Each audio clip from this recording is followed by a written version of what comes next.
وَلَقَدْ يَسَّرْنَا الْقُرْآنَ لِلذِّكْرِ فَهَلْ مِن مُّدَّكِرٍ الحمد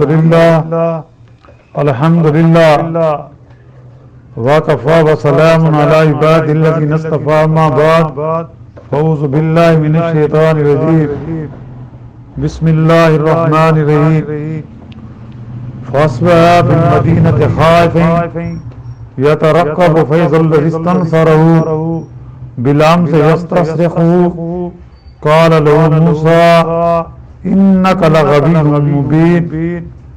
پھر موسیٰ علیہ السلام کو شہر میں صبح ہوگی، خوف اور وحشت کی حالت میں اچانک وہی شخص جس نے کل گزشتہ میں ان سے مدد چاہی تھی وہ پھر ان کو پکار رہا ہے. موسیٰ علیہ السلام اس سے فرمانے لگے بے شک تو سری بدرا آدمی ہے. فلما ان اراد ان یبطش بالذی هو عدو لهما قال یا موسیٰ اتريد ان تقتلنی كما قتلت نفسا بالامس ان تريد الا ان تكون جبارا في الارض وما تريد ان تكون من المصلحین. سو جب موسیٰ علیہ السلام نے اس پر ہاتھ بڑھایا جو ان دونوں کا مخالف تھا تو وہ اسرائیلی کہنے لگا اے موسیٰ کیا مجھ کو قتل کرنا چاہتا ہے جیسے کل ایک آدمی کو قتل کر چکے ہو؟ بس تم دنیا میں اپنا زور بٹھلانا چاہتے ہو اور صلح نہیں کروانا چاہتے. وَجَاءَ رَجُلٌ مِّنْ أَقْصَى الْمَدِينَةِ يَسْعَىٰ قَالَ يَا مُوسَىٰ إِنَّ الْمَلَأَ يَأْتَمِرُونَ بِكَ لِيَقْتُلُوكَ فَاخْرُجْ إِنِّي لَكَ مِنَ النَّاصِحِينَ. تو ایک شخص شہر کے کنارے سے دوڑتے ہوئے آئے کہنے لگے کہ اے موسیٰ علیہ السلام اہل دربار آپ کے متعلق مشورہ کر رہے ہیں کہ آپ کو قتل کر دیں، سو آپ یہاں سے چل دیجئے، میں آپ کی خیر خواہی کر رہا ہوں. فخرج منها خائفا يترقب قال رب نجني من القوم الظالمين. پس یہ سن کر موسیٰ علیہ السلام وہاں سے کسی طرف کو نکل گئے، خوف اور دہشت کی حالت میں کہنے لگے کہ اے میرے پروردگار مجھ کو ان ظالم لوگوں سے بچا لیجیے. سبحان ربک رب العزت عما یصفون وسلام علی المرسلین والحمد للہ رب العالمین. اللہم صل علی سیدنا محمد وعلی آلہ وصحبہ وسلم. پارہ 20واں سورۃ القصص کی آیات مبارک 18، 19، 20 اور 21 کی تلاوت کی گئی ہے اور ساتھ ترجمہ بھی کیا گیا ہے. جیسا کہ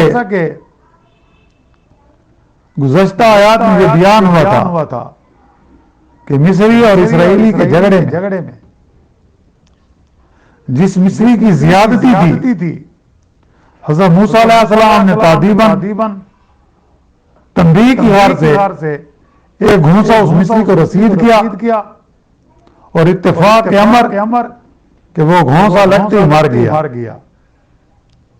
جس کا شہر میں چرچا ہو گیا.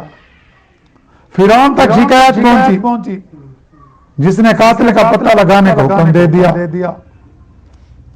اس واقعے سے بجوز اس اسرائیلی کو کوئی واقف نہیں تھا اور چونکہ اس کی حمایت میں یہ واقعہ ہوا تھا اس لیے اس نے اظہار نہیں کیا، کسی کو اطلاع نہ ہوئی. مگر موسیٰ علیہ السلام کو اندیشہ رہا کہ مقتول کے وارث فرعون کے پاس فریاد لے گئے ہوں گے، دیکھیے کہ کس پر جرم ثابت ہو اور مجھ سے سلوک کیا کریں. الغرض رات گزاری. اب باقی ان آیات میں بتلایا گیا کہ صبح کے وقت آپ اس واقعے کے نتیجے کی انتظار اور خوف کے ملے جلے جذبات کے ساتھ شہر میں داخل ہوئے تو اتفاقاً امر آپ نے دیکھا کہ وہی اسرائیلی کسی دوسرے مصری سے جھگڑ رہا ہے اور مصری غالب ہے۔ موسیٰ علیہ السلام کو دیکھ کر کل کی طرح آج بھی اس نے فریاد کی اور موسیٰ علیہ السلام سے داد رسی کا خاصدار ہوا۔ اس واقعے کو دیکھ کر حضرت موسیٰ علیہ السلام کو بڑی ناگواری محسوس ہوئی کہ کل بھی یہی واقعہ تھا، آج پھر یہ ویسا معاملہ پیش آ گیا۔ ایک جانب قبطی کا ظلم تھا اور دوسری جانب اس اسرائیلی کا شور ہوا اور گزشتہ واقعے کی یاد بھی تھی کہ اس اسرائیلی کی وجہ سے میرے ہاتھوں قبطی قتل ہو گیا تھا۔ اس حالت میں ایک طرف تو آپ نے مصری کو باز رکھنے کے لیے ہاتھ بڑھایا اور ساتھ اسرائیلی کو بھی جھڑکتے ہوئے فرمایا کہ بے شک تو سری بدرا آدمی ہے کہ روز جھگڑے مول لے کر فریاد کیا کرتا ہے۔ اسرائیلی نے حضرت موسیٰ علیہ السلام کو ہاتھ بڑھاتے اور پھر اپنے متعلق تلخ و ناگوار الفاظ کہتے سننا تو یہ سمجھا کہ مجھے مارنے کے لیے ہاتھ بڑھا رہے ہیں اور مجھ کو غریب میں لینا چاہتے ہیں۔ اس لیے فوراً چیخ اٹھا کہ کل آپ نے اس قبطی کو مار ڈالا، اس قبطی کو مار ڈالا، آج تو میری جان لینا چاہتا ہے۔ مصری نے جب یہ سنا تو اسی وقت فرعونیوں سے کہہ کر ساری داستان سنائی۔ اب تک کال کی قبطی کا قتل جو پردے راز میں تھا وہ زہر ہو گیا۔ چنانچہ فرعون کو اطلاع دی گئی کہ کل کے مصری کے قاتل موسیٰ علیہ السلام ہے۔ فرعون نے جو یہ سننا تو جلاد کو حکم دیا کہ موسیٰ علیہ السلام کو گرفتار کر کے حاضر کرے اور مشورہ میں موسیٰ علیہ السلام کو قتل کرنے کا فیصلہ کیا، کیونکہ وہ پہلے سے اس کو خوف تو تھا۔ جب موسیٰ علیہ السلام صندوق سے میں اس کے گھر پہنچے تھے لیکن بی بی آسیہ نے اسے کہا اس کو قتل نہ کرو، یہ ہمارا بیٹا بن کر رہے گا۔ تو مصریوں کے اس مجمع میں ایک نیک نیت اور مخلص اور پاک باطن شخص بھی تھا جس کے دل میں اللہ تعالیٰ نے موسیٰ علیہ السلام کی ہمدردی اور خواہی پیدا کر دی۔ اس نے فرعون کا جو حکم سنانا تو فرعونی جلادوں سے پہلے دربار سے نکل کر بڑا جلدی سے دوڑتا ہوا موسیٰ علیہ السلام کے پاس آیا اور اسے سارا قصہ بیان کیا اور ان کو مشورہ دیا کہ اس وقت مسئلہ تو یہ ہے کہ آپ فی الفور شہر چھوڑ کر چلے جائیں، کہیں ایسے ہی جگہ چلے جائیں جہاں مصریوں کی دسترس نہ ہو، یعنی کہ وہ علاقہ ان کی سلطنت میں شامل نہ ہو، ورنہ آپ کی جان کو بہت سخت خطرہ ہے۔ موسیٰ علیہ السلام نے اس کے مشورے کو قبول کر لیا اور اللہ سے دعا کی اور ڈرتے مصر سے نکل پڑے۔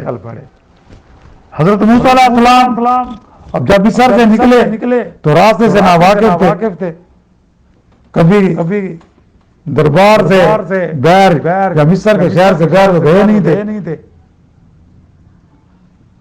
اللہ تعالیٰ سے درخواست کی کہ سیدھے راستے پر چلائیے اور ان ظالموں سے بچائیے، یعنی کہ قالا رب نجنی من القوم الظالمین، یعنی موسیٰ علیہ السلام نے کہا کہ اے میرے پروردگار مجھ کو ان ظالم لوگوں سے بچا لیجئے۔ لکھا ہے کہ حضرت موسیٰ علیہ السلام مصر سے نکلے تو راستے سے واقف نہیں تھے، چونکہ فرعون کے خوف سے نکلے تھے۔ آپ کے ہمراہ نہ کوئی رفیق تھا، نہ کوئی رہنما تھا، نہ کوئی ذات راہ تھا، نہ کوئی تیز سواری تھی، برہنہ پاتے۔ لکھا ہے کہ اس تمام سفر میں حضرت موسیٰ علیہ السلام کی خوراک درختوں کے پتے کے علاوہ کچھ نہیں تھا، اور برہنہ پاؤں کا ہونے کی وجہ سے سفر کی طوالت نے پاؤں کے تلووں کی کھال تک اڑا دی تھی۔ اس پریشان حالی میں موسیٰ علیہ السلام مصر سے مدین 8-10 دن کی مسافت میں پہنچے۔ اب یہ جو مدین تھا یہ فرعون کے دسترس سے دیر تھا۔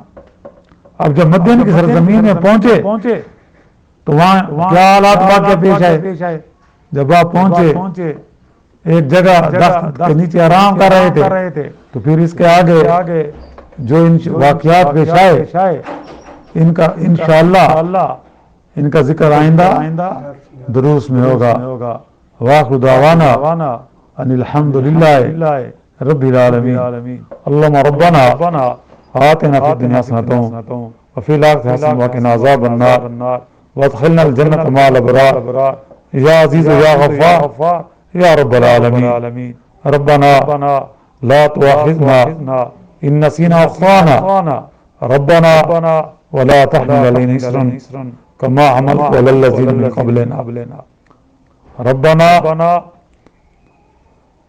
اغفر لنا وارحمنا أنت مولانا فانصرنا على القوم الكافرين ربنا لا تؤاخذنا إن نسينا أو أخطأنا ربنا ولا تحمل علينا إصرا كما حملته على الذين من قبلنا ربنا ولا تحملنا ما لا طاقة لنا به واعف عنا واغفر لنا وارحمنا أنت مولانا فانصرنا على القوم الكافرين رب اغفر لي ولوالدي وللمؤمنين والمؤمنات والمسلمين والمسلمات الأحياء والأموات ربنا تقبل منا إنك أنت السميع العليم وتب علينا إنك أنت التواب الرحيم صلى الله تعالى على خير خلق محمد وآله وصحبه أجمعين برحمتك يا رب العالمين۔